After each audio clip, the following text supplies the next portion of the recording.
where the council feels unified, says, yeah, we want to make these as policies, we can do that. But right now, what we call them, part of the reason they did this, I like it. And the other reason is anytime you go get a rating for bonds, you want to look at your financial policies.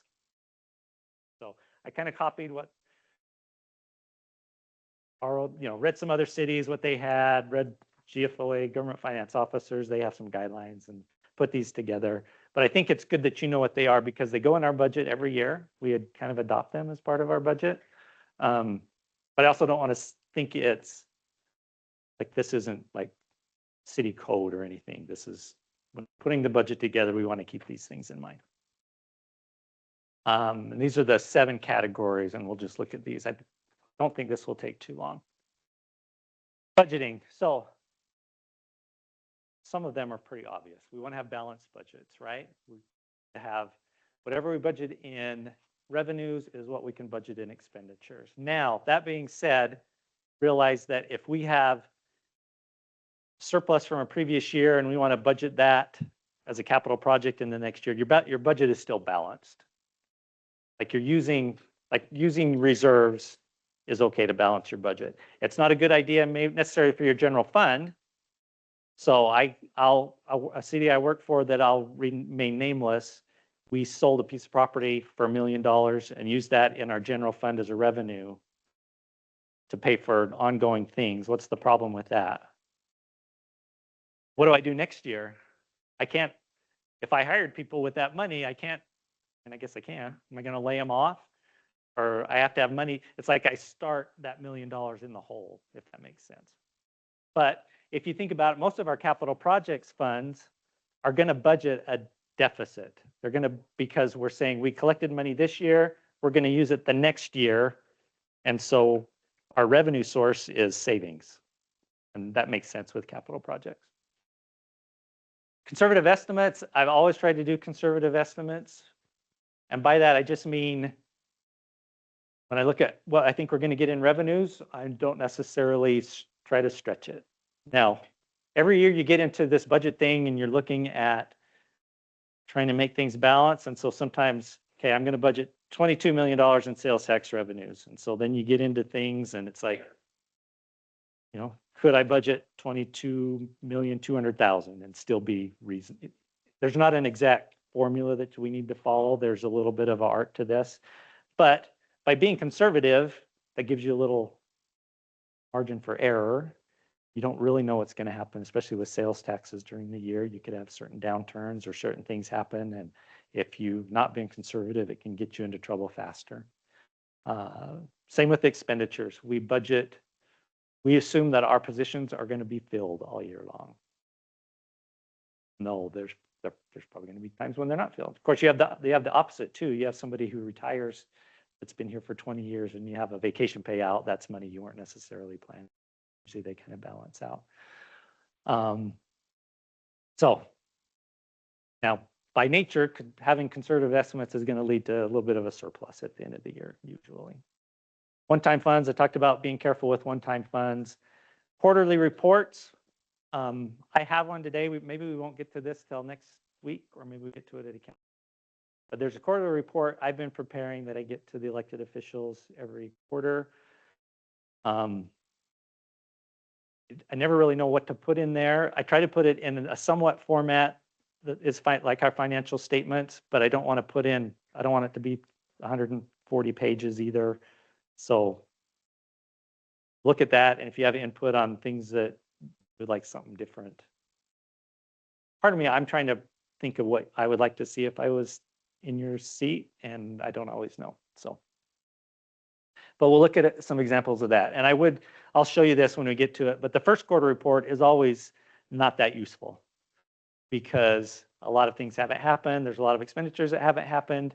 We don't get property tax so our sales tax, the sales that occur in July are collected by the vendor in July. They're paid to the tax commission in August, and then they're paid to the city in September.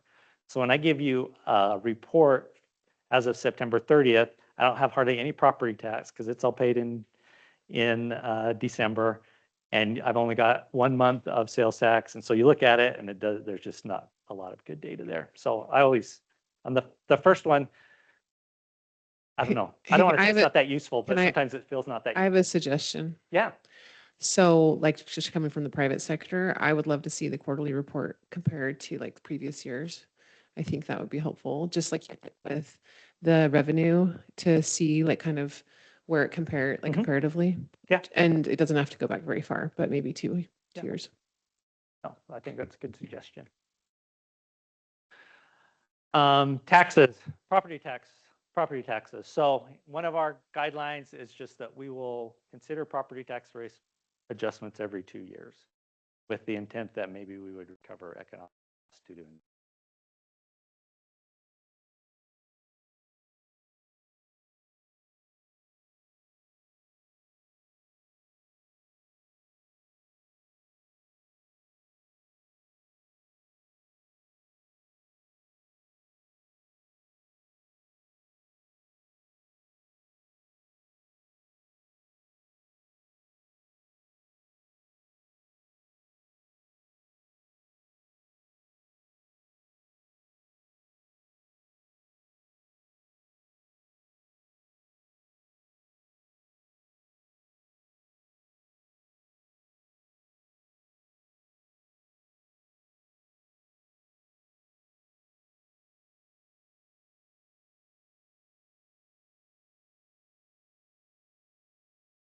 In small amounts than longer periods of time and do larger ones.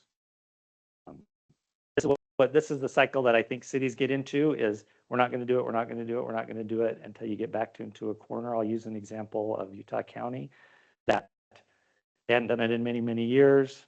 They were looking at selling property to help balance their budget. And so when they did it, it was like 120% or something like that. And so I guess I would just rather do it more often in smaller.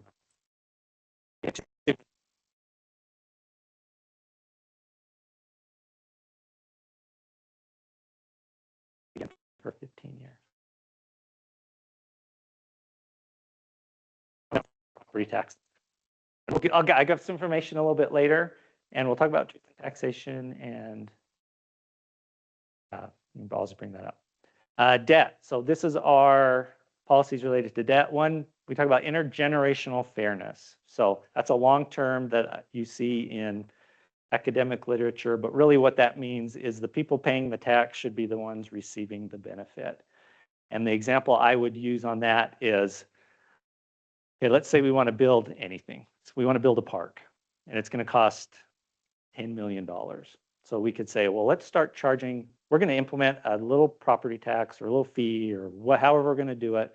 And we're going to start charging to save up money so that we can build this $10 million park. So if I move into the city that year and I live there for 10 years while the city's collecting this money and I'm paying that fee, and then I move and then the city builds the park because we've saved up for it, I paid the tax and didn't get to use the park. Does that make sense? So sometimes when we're talking about issuing debt, maybe that's part of the reason, is to say, if I bonded for it and built it now, then the people who are using it would be the same ones paying the tax. Yeah, I'm going to be the devil's advocate on that. Never the devil. Yeah. No. So I can see that, but I also see that it's kind of a pay it forward mentality. And if you look at how much we pay in interest rates, like how much interest, millions of dollars, think like, well, if we saved and paid for this one thing and then we save and pay for this other thing and that sort of thing, and we're saving ourselves interest, we're saving intergenerational debt, we're saving, like, in a sense. So there's there are other options too. No, there's lots to consider, but I would also point out that the cost of that project probably goes up every year too. So I think one thing that's fair to compare is what's the interest rate versus what's the construction inflation rate too. And if I can chime in, just to Dean's point, when we've looked at that in the recent past, construction inflation is anywhere between 7 to 10% per year, where we can get money at less than 3%. So mathematically, it makes a lot of sense to consider debt funding those types of purchases. Debt, we would only use debt for capital projects, meaning we would, I don't know of any city that borrows money to operate on, but I put it in there. Now counties, that would be bad, right? Like, so not that we're in Chicago, but you heard about Chicago. They were going to issue, or they did, maybe they did, but they're going to issue bonds to pay their pensions, right? So I'm going to borrow this money to pay the pensions, but now I've got to come up with money to pay the bonds, which is going to cost more than the pensions, right? So I probably, I don't know. Yeah. I think by and large, most cities do a really good job with stuff like this, but it's good to put that in right. It's good to put that in writing. And I just say we're going to match a revenue stream. If we're going to borrow money, we need to know what revenue stream we're going to use, right? We're going to do what needs to be done to maintain a good credit rating. And I put this in here because bond raters read that we're going to be very strict in adhering to all bond covenants, meaning that when we borrow money, a lot of times they'll say, I'll use a utility rate bond as an example. They'll say you need to have certain coverage. You need to look at that and say, if I take my revenue, subtract out my cash expenses, and then there's a ratio that I need to between that number between what my bond payment is. And we're always going to do that. It's probably the main bond covenant you have. And then there's just a lot of continuing disclosures that I think I said before, I spend a lot of time preparing documents that no one reads. And that's another big group of documents that I spend a couple weeks every December preparing and post to a website that I don't know if anyone ever looks at. Investments, we talked about this a little bit earlier. We need to adhere to the Utah Money Management Act. We have most of our money with the PTIF. We have a little bit with Morton Investments. We have talked with someone who thinks he can help us. Maybe we put some more money with that. So we have probably $90 million PTIF and 20 million with Morton. Maybe we could take a little bit of that PTIF money and earn a little bit more by using this other. We haven't. We do have money on deposit with Alta Bank. So reserves, this is really just saying we need to have a reserve policy. And why would we use reserves? We'd have reserves for working capital sufficiency. What I mean by that is we get all of our property tax money in December. We want to have, it's fine to have some money on reserves so that we can kind of borrow from ourselves. A county is a good example. Many counties do this because they're in the same thing. They have a calendar year. They get all of their money right at the end of the year. And so they might actually issue debt at the first part of the year that's going to get paid off at the end of the year when they do when they get their money.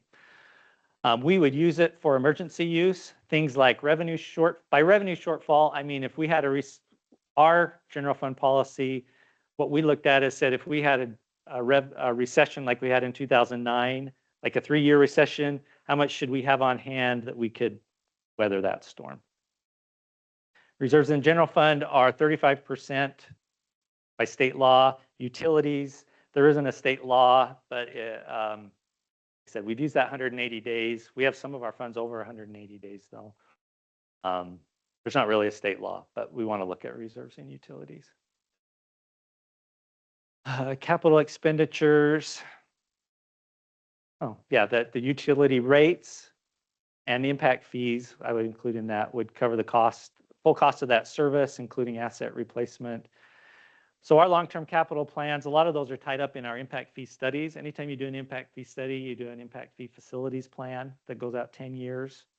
That's where probably most of our capital planning is.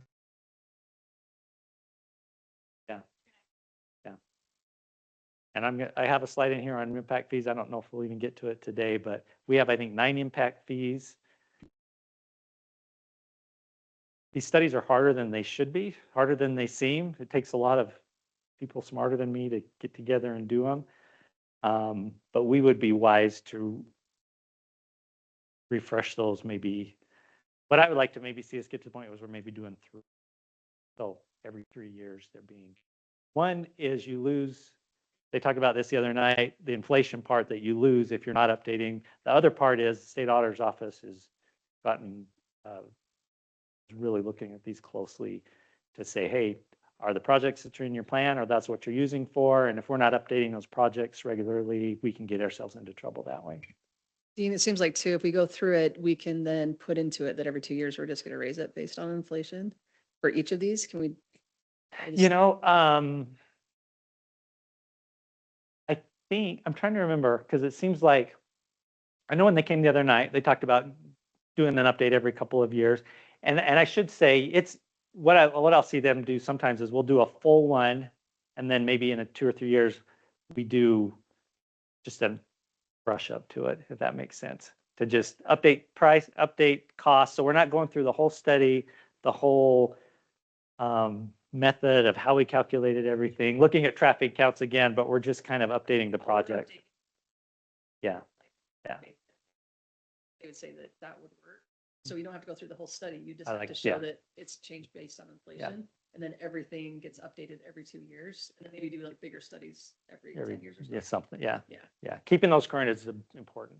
Well, and into like the housing conversation, so developers often complain like the impact fees that the city are making housing so. Yep. It's like one line item in there, like P and L, but. Yeah. What can, my perspective, when I wear my city hat in this position, I'm uncomfortable lowering impact fees and placing the burden in other taxes across the tax base. Well, and what I'd say, especially, so road is what is, especially the utilities. So I would think as city councils, you want the impact fee to be as high as possible. Because if I have infrastructure that needs to be built, anything that's not paid for by impact fees would have to be paid by current ratepayers, right? So But it's when they come at us for the affordability of Yeah. housing and they're saying it's lower let's make things more affordable. One way that they're coming at it is lower impact. Yeah. It makes me comfortable because like you said, You're that gonna pass it on to- current residents. Yeah. Right. And so it's like, we're either going to transfer it on to the growth or we're going to transfer it on to the current residents. And I just don't know if this is the line item to attack when we talk about housing Sure. affordability, but I know that it's often brought Sure. up. If you build a single family home in Lehi, I'm guessing you're paying $12,000 to $13,000 in impact fees, which sounds like a lot. 25, okay, which is a lot, right? But it's also, yeah, but it's also out of a $800,000 home or whatnot. If I can add to your point, so we had a housing affordability workshop, and one of the major home builders in the state, their president was asked if we as cities, across the board, uniformly decided to cut impact fees by 10%, would you then pass that savings on to the end user? And they said no. They said no. We want to make as much money as possible. So to your point, they're going to sell it at market rate, and oftentimes impact fees are used as a scapegoat. But really, the issue, and I'm sure each of you have heard this, the biggest issue on our residents' mind is growth and the pains associated with growth. And when we lower impact fees, now we're saying not only is growth coming, but you're subsidizing it. And I think if people understood how that worked, they would be furious. Yeah, and this might be slightly off topic and then I'll wrap it up. But one thing that we could consider as a council, if we're going to look at affordability, and I think Kim would be maybe not so happy that I said this, is our design standards. When we put certain material types and design requirements into our standards, the market reacts by raising the cost of those materials because they now know they're required. Not saying we should remove all standards together, but that is an approach we could take possibly. And there's just to do this. But impact fee conversation, it just always makes me worried when they talk about, well, dropping the impact fee, and it just places additional tax burden elsewhere. And it's just that they're not easy to monitor, and we're doing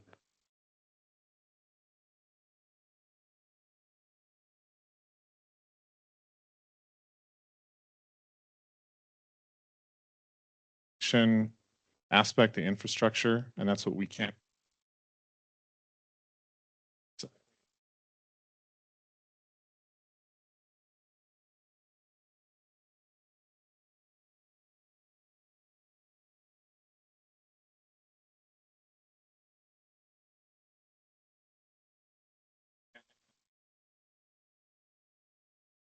week, yeah.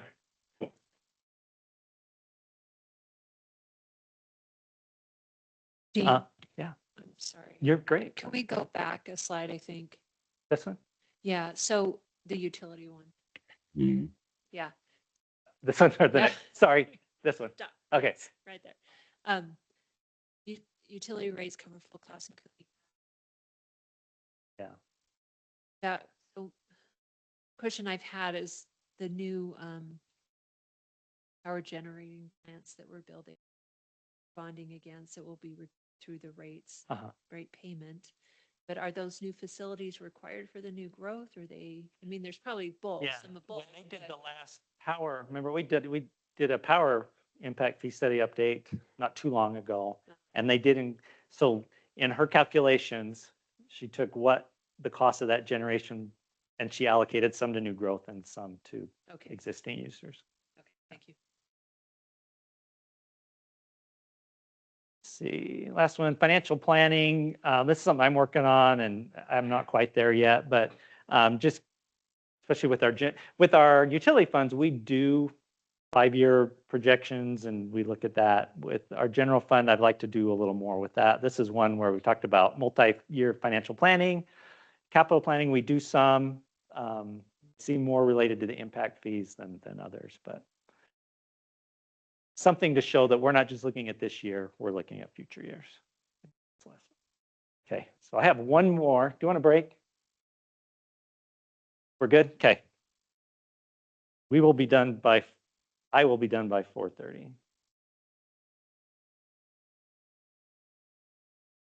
Well, I can just stop. I can just stop talking anytime I want. I,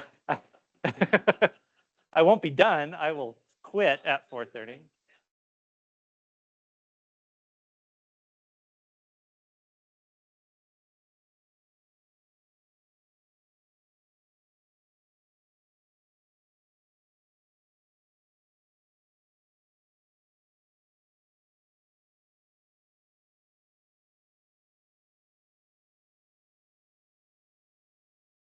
So this may actually go pretty fast because we've kind of been talking about some of this already.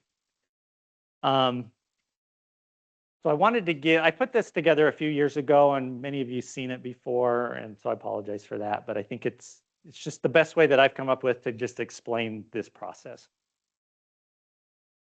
Okay, the history of truth and taxation, I think we've talked about all of that. Trying to get inflation out of property taxes. And really, I think what's important, when I say there, we changed from a rate base to a revenue base. So in some ways, the rate you pay is not the number that's important because you're backing into the number. They look and say, to calculate the certified tax rate, here's the revenue that we think represents zero inflation.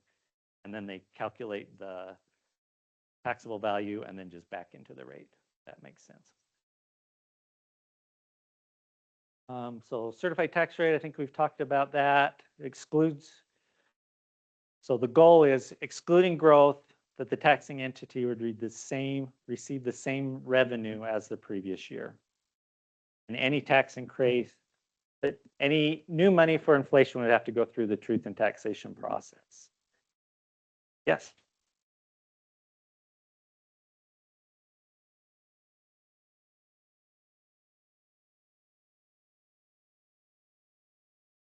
I use TNT a lot.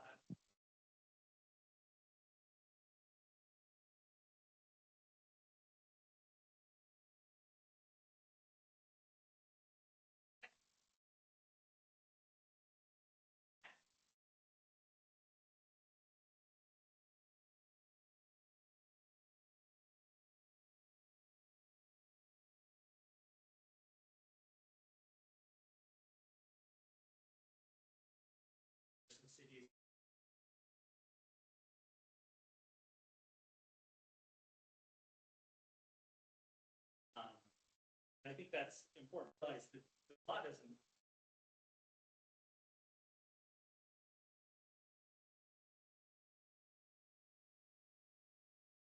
If you want to charge a rate higher than the certain process, and really, like It's not that hard, it's just very, there's a lot of notice.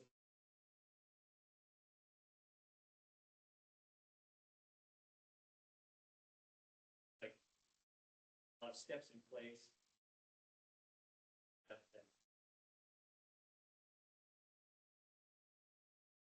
By and large, you know,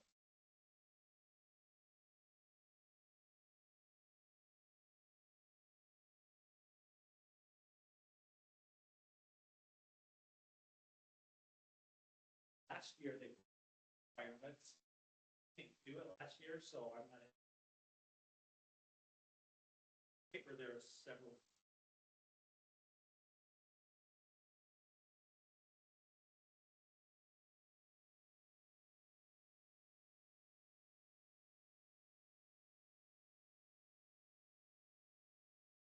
Really, what it all comes down to is you need to have a public. It's a special public. Have the government hearing. Certain time, it can't be, we couldn't have our taxation hearing at the same time as district was having their tax affected by two.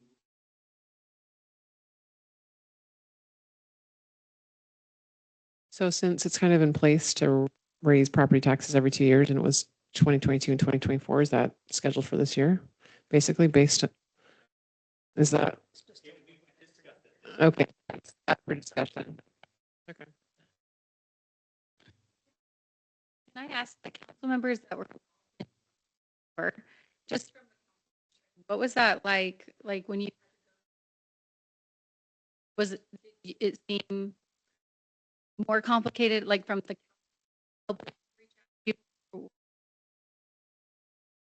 I think I was kind of surprised how little the public noticed it. I think there was some public comments that were made that were concerned about being able to their affordability. And this also not having, I just think there's not enough information there with like what can be done. Like people don't know about being able to like get like for seniors and that to get their discounted rate or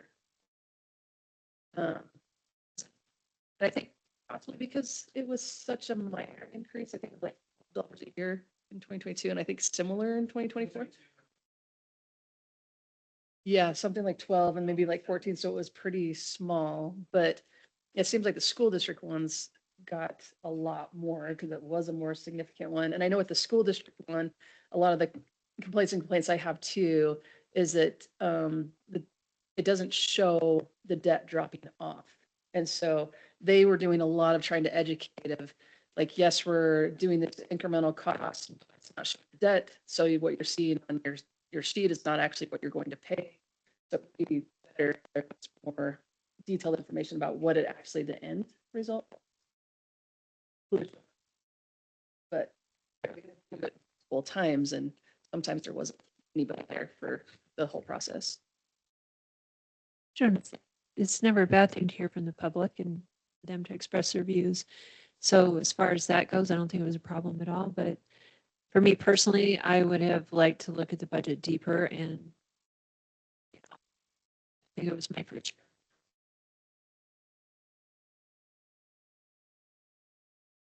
For that, besides the tax increase. Thanks Okay. for sharing. Question. So I'm reading here that there increase. Yeah. So typically the budget. If there's property tax increases contemplated, budget remains tentative until it's finally adopted in August. So basically you would do a truth and taxation prior to that, prior to June. That's typical. That has to be in August.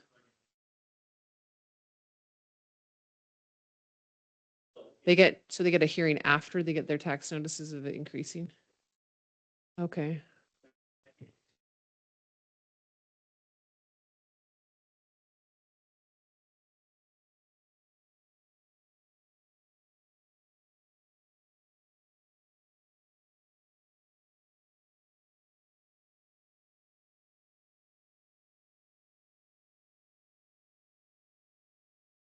Rachel, we agree with you 100%. It feels backwards because as we're putting the budget together, we're like, we don't know if we're going to be able to do this.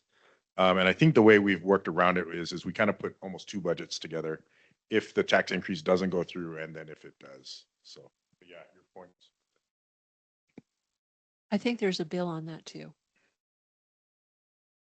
Yeah, changing the dates. Could be in favor of that, just from a strictly logistical perspective.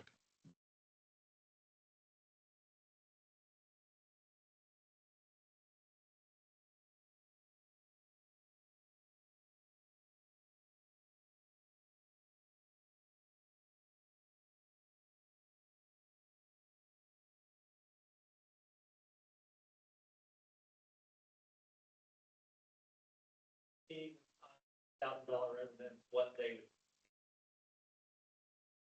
based on last year's property.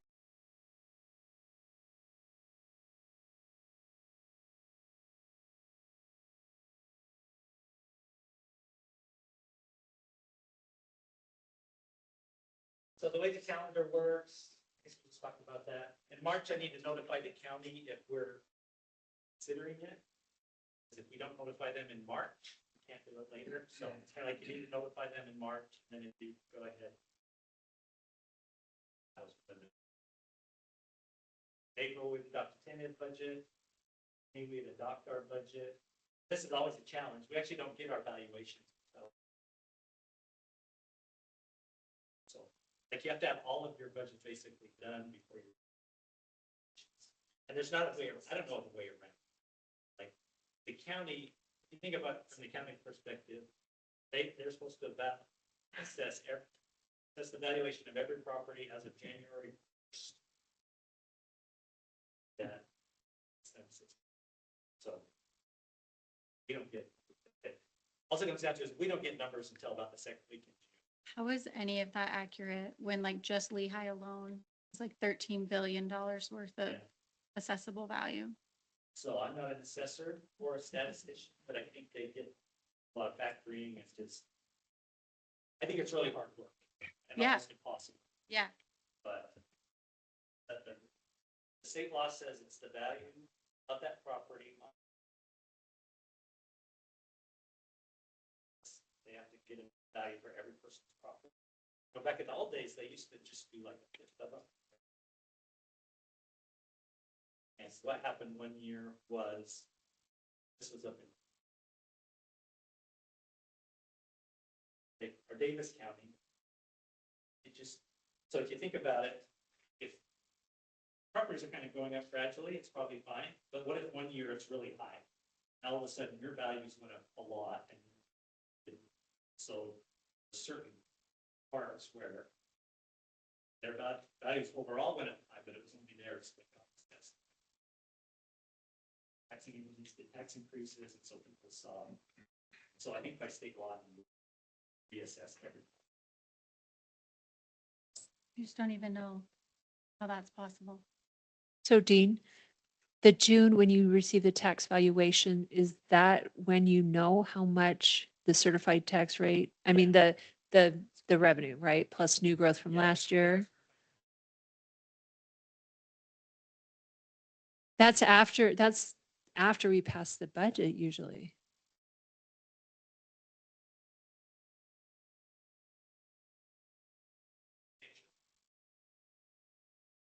Wow.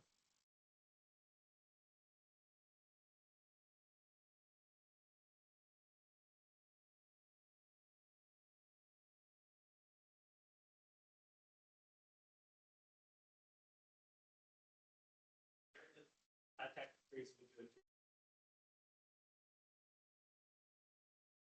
Okay, so this is an example I put together several years ago. I'm not saying it's great, but it's about the best to try to give an example. So I said, we're gonna have this generic Utah town. This town has 10 houses in it. Every one of those houses is valued at $300,000. Now, your primary resident, you get a 45% exemption. So if I were to calculate taxes on this, it's 0.2%, I take $1,000, subtract 45% of that, but I times it by percent, and that looks up to 300.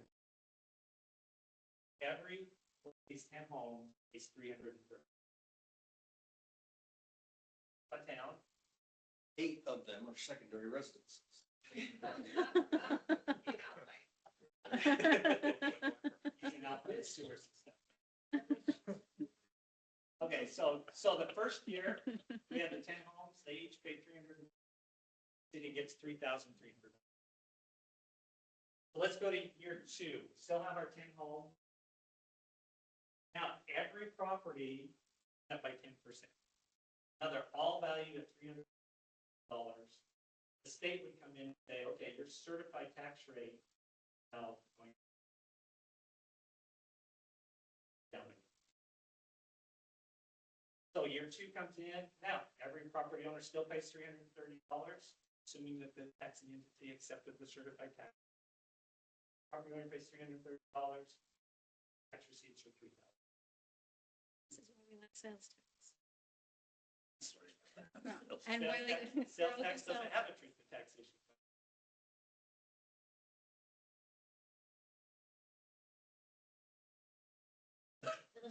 And no one knows about it. So, for you to what?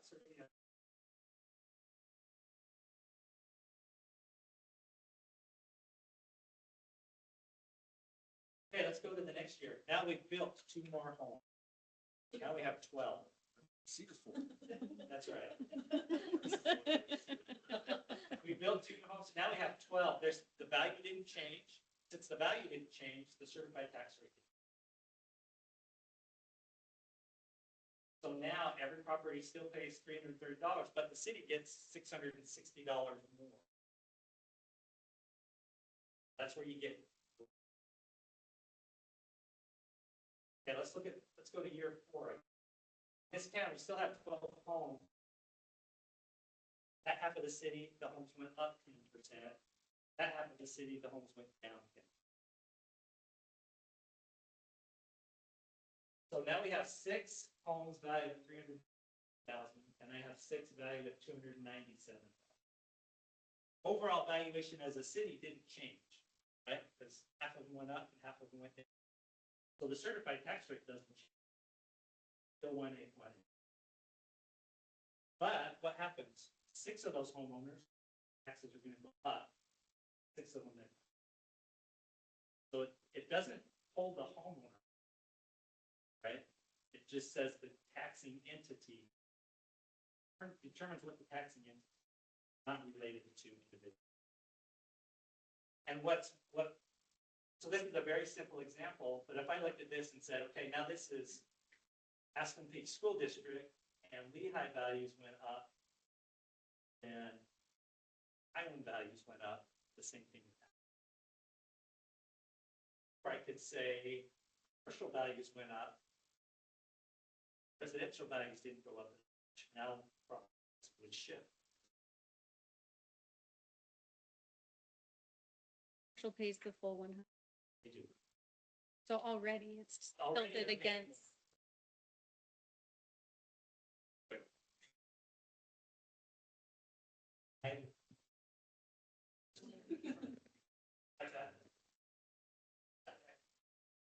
So I guess this is a very philosophical question, but I mean, if you fast forward 50 years in Lehi, we're fully built out, right? You start seeing maybe home values. I mean, it could go one direction or the other. We don't know, right? But if you look in other counties, typically they kind of level out. So we've talked about this during the campaign, and since then, increasing our commercial and retail tax base to kind of protect against that. Because as a city, we're going to hit a peak, right? And start to plateau with property tax is probably a good guess. So open to ideas. I know, Marlon, you probably agree somewhat with that assessment because I know you like commercial tax revenue, but I mean, what can we, I guess my question is, and we don't have to answer it now, is how can we prepare now? Because once you zone land and people break ground, that's it, right? So, and this is maybe to Rachel's point at the city council meeting, do we look at the general plan again? Do we kind of revise that since we've grown so rapid? Good. No, you're good. My point would be, I'm gonna say the quiet part out loud. Shocker.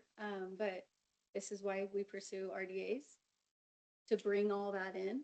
That's one reason, not always should, but that's one explanation for an RDA. And then I think as a council, we just need to decide our priorities. Having just done a general plan amendment, I'm much more interested in putting funds towards police officers this year, personally. But that doesn't mean we can't do smaller amendments. That would just be my 2 thoughts. I think you're saying amend the general plan versus read, like do the whole thing, right, Emily? Okay. So My thing is commercial still has to go where it's viable. We saw that with the Water's Edge. You know, they weren't going to put commercial in there. They're not going to put retail in there because they don't have frontage. So there's only so many places where commercial is going to make sense. And even along 2100, everybody's like, you know, we want all this commercial here. There's commercial land there. We've like tried to get things there. We were in competition to get the other Costco there, and we lost it to Saratoga Springs. So the commercial land is available, but we have to still do things to be able to entice people to come in and build it. So I think if there was something we were looking at, like, hey, this is zone something else, we think commercial could be viable here. I think there's, you know, to be able to rezone that and try and encourage that is one thing, but it's not like we're hurting for commercial land in the city either. It's we're hurting to be able to, you know, bring in everybody they need to. And on the other hand, you look at the amount of sales tax we have now and know that we're growing, like we're not hurting compared to some of these other cities. So it's like we're, you know, we're doing well. We're bringing in car dealerships, which really are, you know, big money revenues. So, I mean, I think there's a lot more that we can do, but it's also, we're miles ahead of some of these other cities too. And we have areas where they can come in. I wonder what Saratoga's done because they lowered their property tax recently and they have a large retail base. I don't know if that contributes. Maybe not larger than us, I'm not sure. They also raised it a lot. They, in the past, yeah, when I talked to Mayor Carnes, they did, I think 2 times they lowered taxes. They're lower than us now, but they're also growing. And they're growing about 3 times our rate right now. They in Eagle Mountain said they're adding 6,000 residents a year. So growth is really paying for a lot of stuff too. But, Right. and then of course, where they're built, they're getting all the commercial. And we, you know, in that west side, because they're getting it, you know, they're in the middle between Eagle Mountain and Lehi. So that's where those commercial businesses want to build. So how do we entice them to come in to our side? And that's where our residents go shop. on the Yeah, west side. exactly. Sorry, this is probably a longer conversation than we have time for today, because I think there's a lot of different opinions here. And to say that commercial retail won't go into certain places where there is retail and commercial going in, you know, I kind of question that. But I do have a kind of off-topic question from this discussion, but what effect would lowering, or I guess increasing the residential tax exemption have on commercial? To me, it's going to shift the burden to commercial, discourage that from being built. I mean,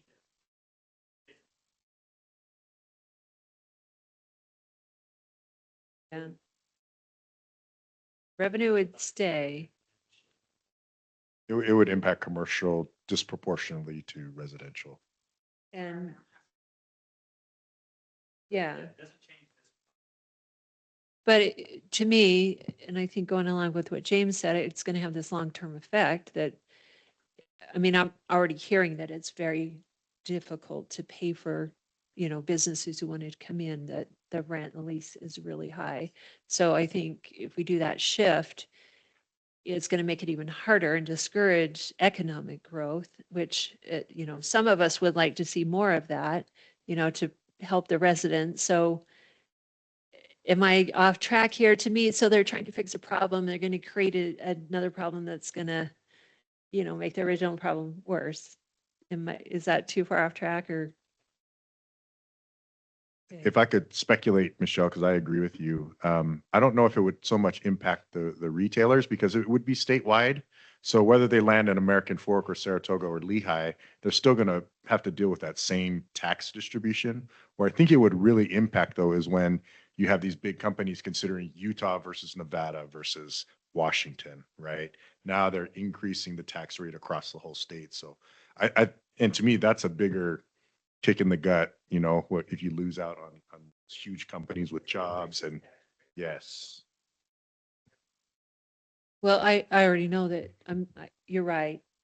That's a good point. And I guess I'm thinking more small businesses, people I've talked to where they want to do more home occupation because they can't afford to lease a building kind of.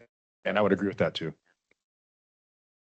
Going back to the impact fees idea of reevaluating those, just to make sure that they're accurate is, I don't think it's the worst idea. I think it's smart, important. That would affect both commercial and residential.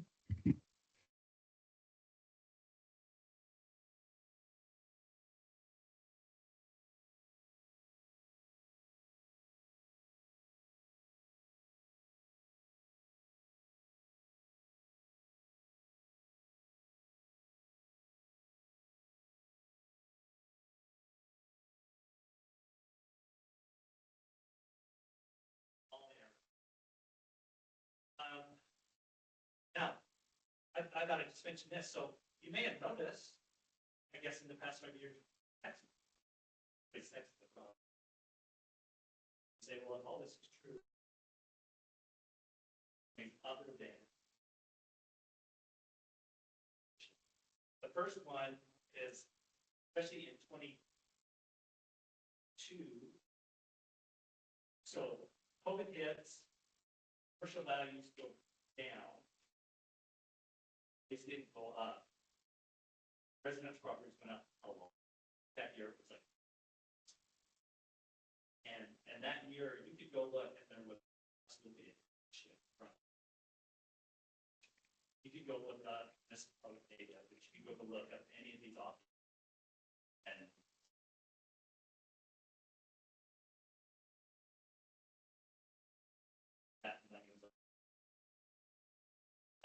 that happened. That was a big shift that happened. The other thing we had is the basic school levy.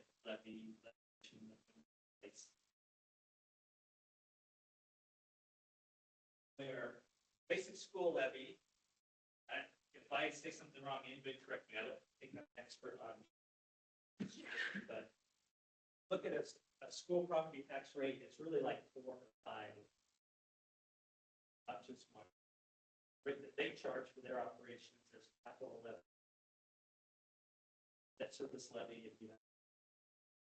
Also, what is the basic school levy? That levy is charged by the state.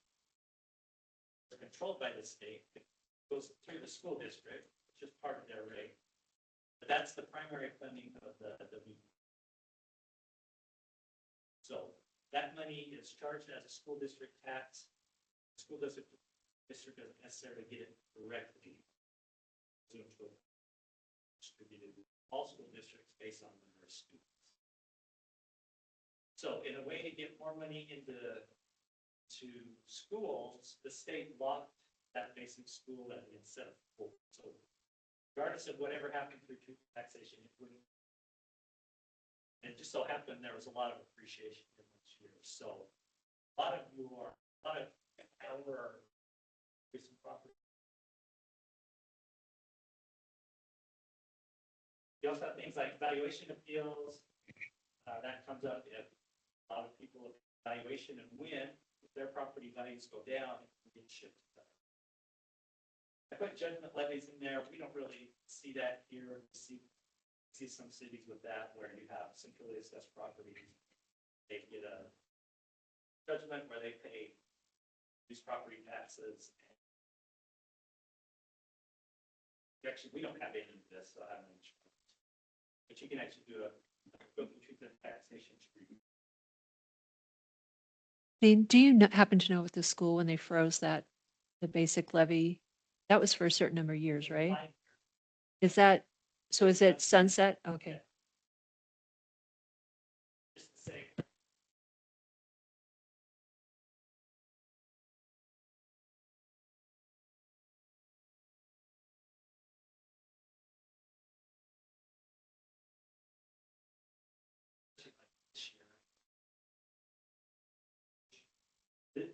In other words, if this is going down, that means there is a lot of appreciation, right?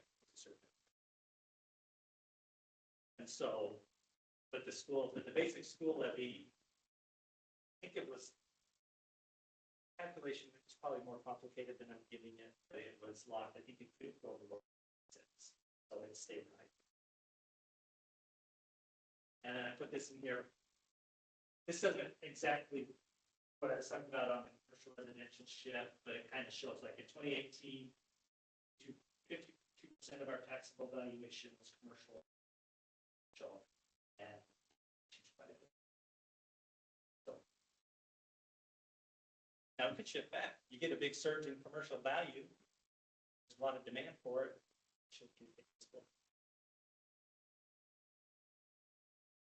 So this is what I come up with. A lot of this is kind of estimates. Property tax rate today is 1163. Our estimated certified property tax rate. This is really just based on trends. It's not really based on data because I don't really know how to come up with this stuff. But I'm just saying things happen next year, like an average of what they happened the past few years. I think our one stay with the certified tax rate property tax. That's 15.6 million. In tax increase that just matched CPI. That was $600,000 more. Just to get an idea of what.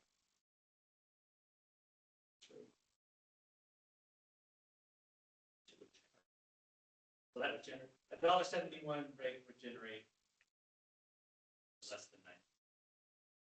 Sounds about right because that's pretty close.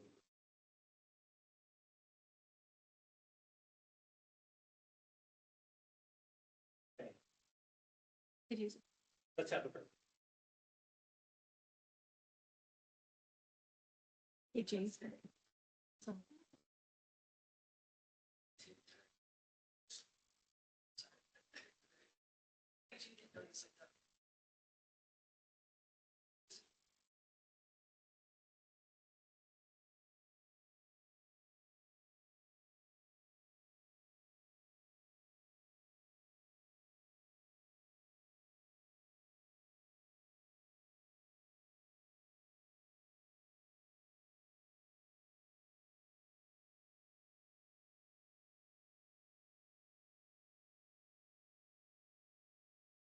So it doesn't have to be easier.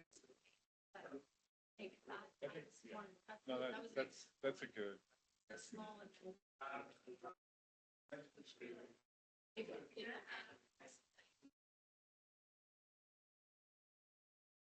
Yeah. I'd also like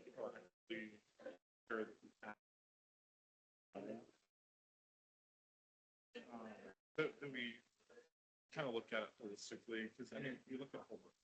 It's supposed to be. Yeah, and it's like. So when that happens, now it's like, okay, now. So I want to look at like boxes. See if it starts to like preempt.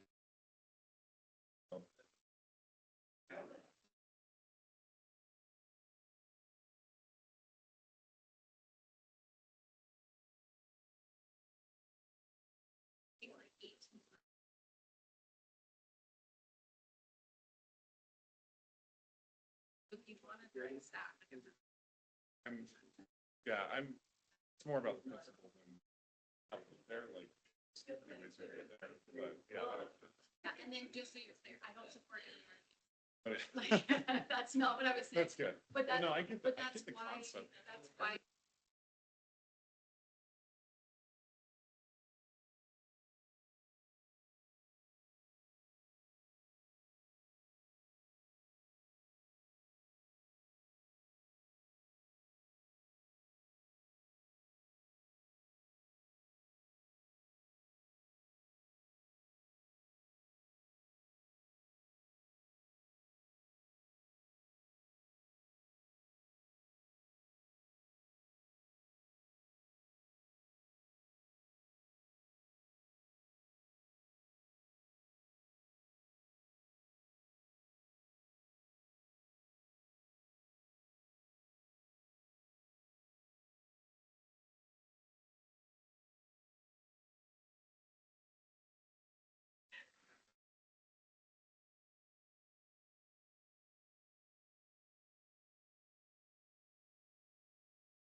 Think about it as I have this part.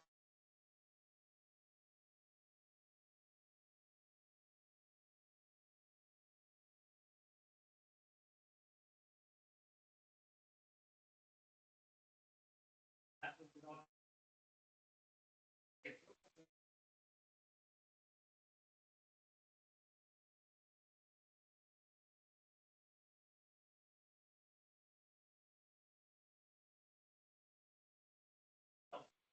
Idea was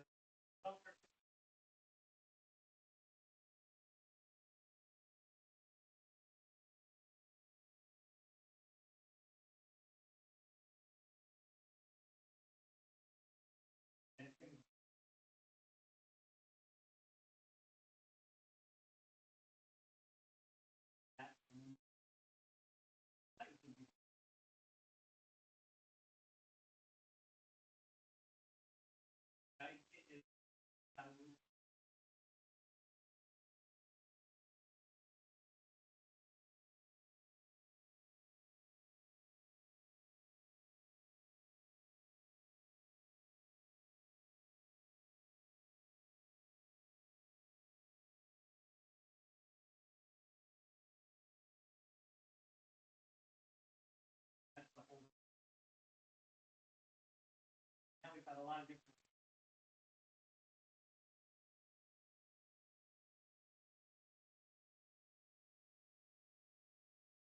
economic development.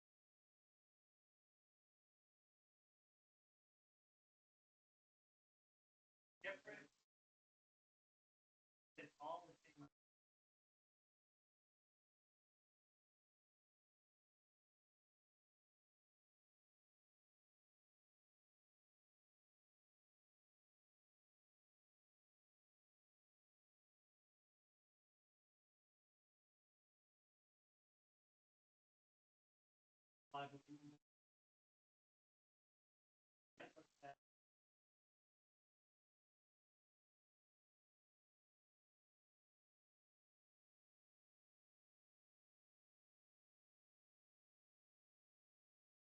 I'd say last time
So the developer in this one, in this case, has skin in the game to get this stuff built for us, correct? We get paid first. He gets paid last. Okay.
Question for Marlon. Could we use that money for our portion of the warming center? Our contribution to the county warming?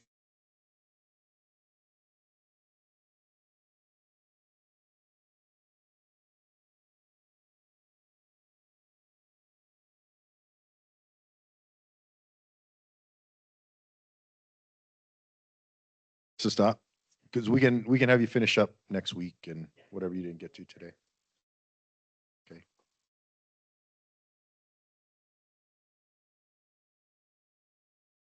Mayor, did you want to cover the other item or do you want to save that one as well? Either way. You want to save it till next Thursday? You want to do that, Tisha? Oh, yeah, because Emily had to go, it looks like. So yeah, why don't we save that till next week too? Okay. So we'll adjourn the meeting. Are we done? Yes, I think so, unless you have anything else you'd like to cover. I have nothing else I'd like to cover. Does anyone else have anything they'd like to cover? I got to go home and pull out a calculator and start to figure things out. So I'll let you all know. Meeting's adjourned.